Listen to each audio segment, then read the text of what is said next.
Assalamualaikum warahmatullahi wabarakatuh. Selamat pagi kepada Ananda kelas 10 PW. Semoga Ananda semua dalam keadaan sehat dan siap mengikuti pembelajaran pagi ini. Baiklah, sebelum memulai pembelajaran, ada baiknya kita berdoa terlebih dahulu. Berdoa menurut kepercayaan masing-masing. Berdoa, mulai. Berdoa selesai.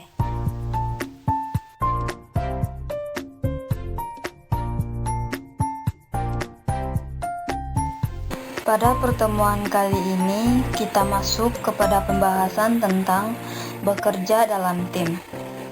Nah, di sini Ibu akan menjelaskan apa itu tim. Tim adalah sejumlah individu yang berkomunikasi satu sama lain dalam jangka waktu tertentu dengan jumlah tidak terlalu banyak, sehingga tiap orang dapat berkomunikasi dengan semua anggota secara langsung.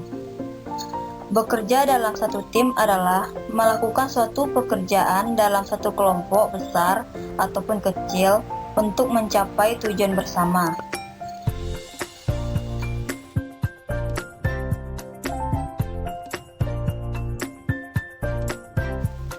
Baiklah, kita langsung saja masuk kepada pengertian bekerja dalam tim. Yang dimaksud dengan bekerja adalah melakukan suatu pekerjaan atau perbuatan. Dilihat dari asal katanya, tim merupakan terjemahan dari kata Inggris yaitu together, everyone, dan activists, yang artinya bekerja sama. Maksudnya, jika suatu pekerjaan dikerjakan secara bersama-sama, akan dapat mencapai hasil yang lebih baik. Tim sebagai bentuk khusus dari kelompok pekerja yang berbeda dengan bentuk-bentuk kelompok kerja lainnya. Tim biasanya beranggotakan orang-orang profesional yang dikoordinasikan untuk bekerja sama dalam menangani suatu tugas tertentu. Dengan kata lain, tim adalah sekelompok orang dengan berbagai latar belakang, keahlian yang menjalin kerjasama untuk mencapai tujuan bersama.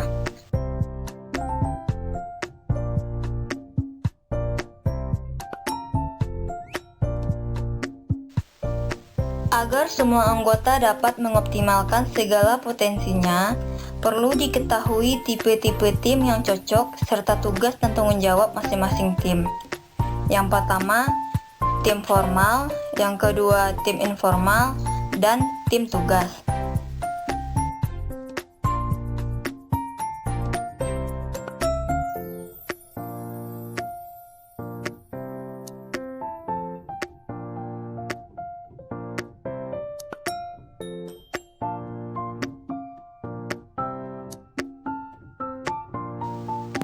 Kita masuk kepada tim formal. Yang termasuk ke dalam tim formal ini, yang pertama, tim fungsional. Tim fungsional adalah tim permanen yang dibentuk oleh organisasi untuk meraih sejumlah tujuan dengan jangka waktu yang tidak ditetapkan. Tim ini dipimpin oleh seorang kepala eksekutif yang anggotanya dipilih berdasarkan bidang keahlian.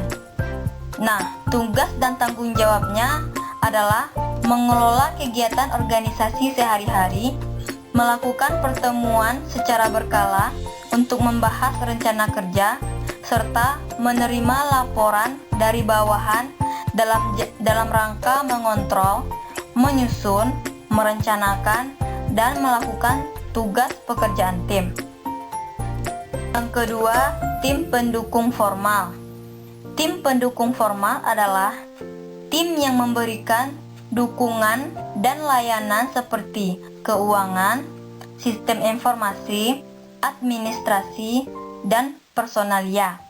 Tugas dan tanggung jawabnya yaitu bertanggung jawab penuh terhadap beban kerja rutin serta meningkatkan produktivitas.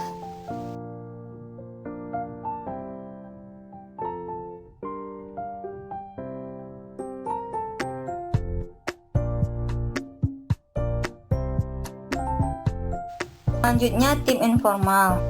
Tim informal adalah tim yang menciptakan anggotanya sendiri untuk meraih tujuan yang belum tentu relevan dengan tujuan organisasi.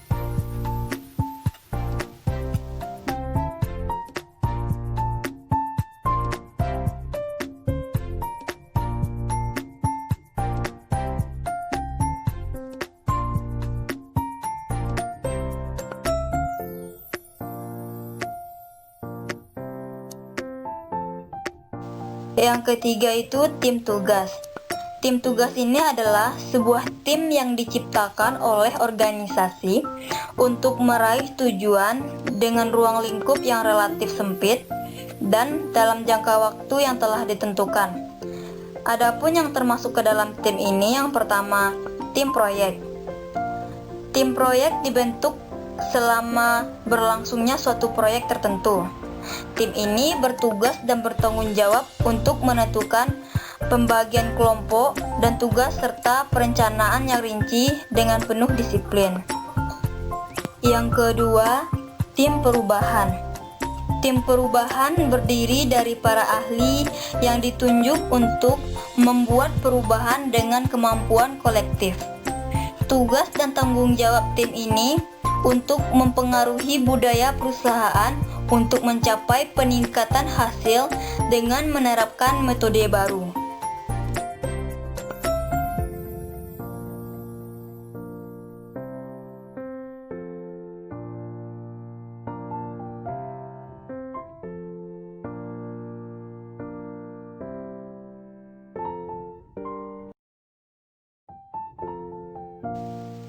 Selanjutnya yang termasuk ke dalam tim tugas bagian 3 yaitu tim khusus. Tim ini adalah badan otonom yang terpisah dari organisasi, seringkali berkedudukan di lokasi yang jauh. Tim ini bertanggung jawab untuk mengkonsentrasi pada tugas-tugas tertentu dan membentuk tim yang fleksibel, independen, dan tangguh untuk mengejar hasil yang optimal. Yang keempat, tim gugus tugas sementara. Tim ini dibentuk untuk mempelajari atau memecahkan masalah tertentu dan melaporkannya kepada pimpinan.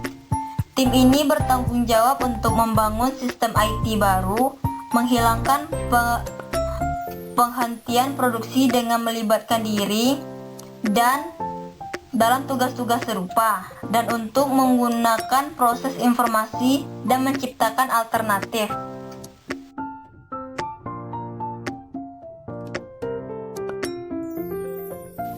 Prinsip-prinsip bekerja dalam tim. Adapun yang termasuk ke dalam prinsip bekerja dalam tim, yang pertama, sikap saling menghargai. Sikap saling menghargai antara sesama anggota akan membuat tiap anggota dapat memahami setiap perbedaan yang ada dari satu individu ke individu yang lain. Yang kedua, memiliki komitmen dan kepentingan yang sama. Sebelum suatu tim bergerak, tentunya sudah ada komitmen yang sungguh-sungguh dari seluruh anggota. Komitmen harus berdasarkan kepentingan yang sama, sehingga jelas bagi seluruh anggota bahwa pekerjaan dilakukan sesuai dengan komitmen yang telah disepakati. Yang ketiga, mengembangkan peraturan yang jelas dan transparan. Tanpa adanya peraturan jelas dan transparan, konflik akan mudah muncul dan tindakan-tindakan yang kurang terpuji akan makin sering dilakukan oleh setiap anggota tim. Jadi, dalam membangun sebuah tim harus ada namanya peraturan yang jelas dan transparan. Yang keempat, mampu mengendalikan diri dan menjaga keseimbangan antara emosi dan pikiran. Setiap orang pasti memiliki cara yang berbeda dalam pengendalian emosi dan pikirannya. Mungkin ada juga yang emosinya yang meledak-ledak dan ada juga yang emosinya datar. Agar kerjasama terjalin dengan baik, setiap anggota tim harus mampu mengendalikan setiap emosi dan pikirannya.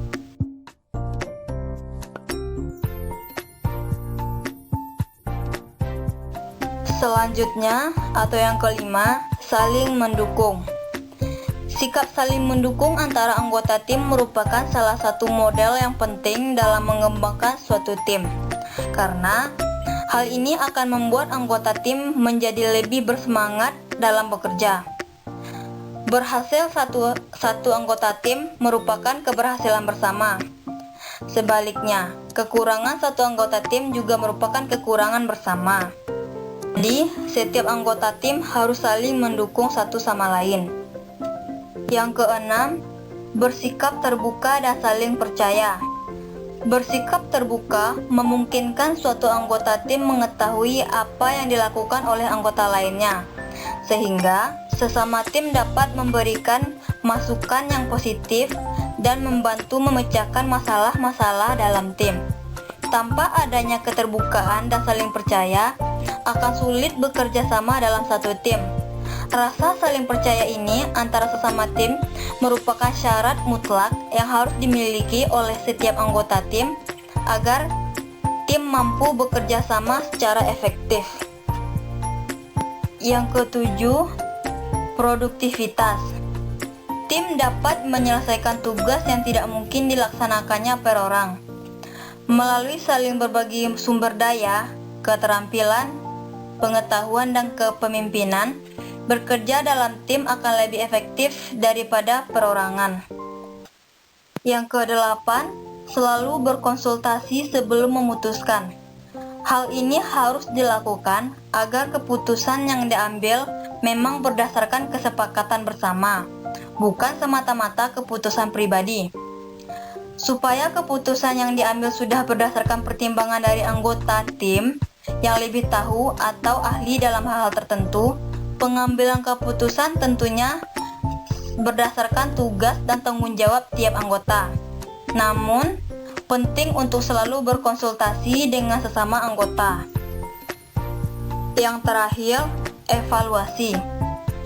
Tidak ada sesuatu yang sempurna di dunia. Kekurangan dan kelebihan pasti selalu melekat pada setiap individu maupun tim. Penilaian atau evaluasi sangat perlu dilakukan untuk mengetahui sampai sejauh mana pencapaian sudah dilakukan, sehingga dengan adanya evaluasi akan dapat diambil langkah-langkah selanjutnya sesuai dengan pengkajian dalam evaluasi tersebut.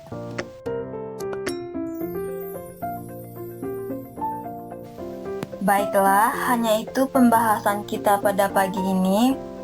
Kita lanjutkan untuk belajar di grup WhatsApp. Bagi Ananda yang kurang mengerti, silahkan bertanya nanti di grup.